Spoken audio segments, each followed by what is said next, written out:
بسم اللہ الرحمن الرحیم۔ السلام علیکم میرے پیارے دوستو سندھی زبان کے مشہور شاعر جو عرف عام میں ہفت زبان شاعر کہلاتے ہیں، کیونکہ آپ کا کلام 7 زبانوں میں ملتا ہے۔ سچل سرمست کی پیدائش 1739 میں سابق ریاست رانی پور کے چھوٹے گاؤں درازہ میں ایک مذہبی خاندان میں ہوئی۔ ان کا اصل نام تو عبد الوہاب تھا، مگر ان کی صاف گوئی کو دیکھ کر لوگ انہیں سچل یعنی سچ بولنے والا کہنے لگے۔ بعد میں ان کی شاعری کے شعلے دیکھ کر انہیں سرمست بھی کہا گیا۔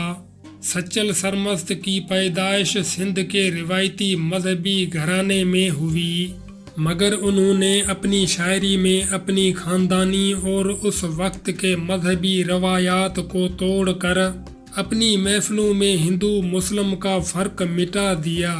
ان کے عقیدت مندوں میں کئی ہندو بھی شامل ہیں۔ سچل سرمست توصوف میں وحدت الوجود کے قائل تھے۔ شاہ عبد اللطیف بھٹائی اور سچل سرمست کی زندگیوں میں 70 برس کا فاصلہ ہے۔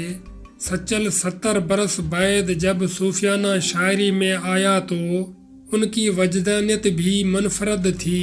ان کے ساتھ صوفی عزم کی موسیقی نے بھی سرمستی کا سفر کیا، اور شاہ بھٹائی کے نسبتاً دھیمے لہجے والے فقیروں سے سچل کے فقیروں کا انداز بیان منفرد اور بے باک تھا۔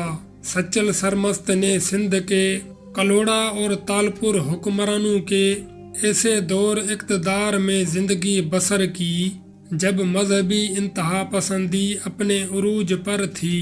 انہوں نے اپنے آس پاس مذہبی نفرتوں کو دیکھ کر سندھی میں کہا، مذہباً ملک میں مانہوں منجھایا، شیخی پیری بےحد بھلایا، جس کا سادہ ترجمہ اس طرح ہے کہ مذہبوں نے ملک میں لوگوں کو مایوس کیا اور شیخی پیری نے انہیں بھول بھیلیوں میں ڈال دیا ہے۔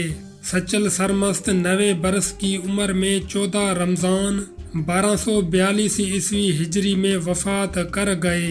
وہ شادی شدہ تھے، مگر ان کی کوئی اولاد نہیں ہے۔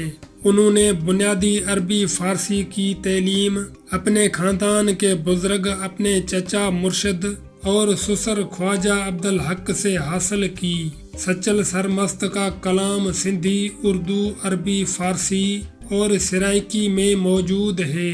انہیں اور ان کا کلام سنانے والے فقیروں کو سندھ میں ایک منفرد مقام اس لیے بھی حاصل ہے کہ کسی بھی محفل میں جب بھی مذہبی انتہا پسندی کو للکارا جاتا ہے تو آج بھی سہارا سچل کا لیا جاتا ہے۔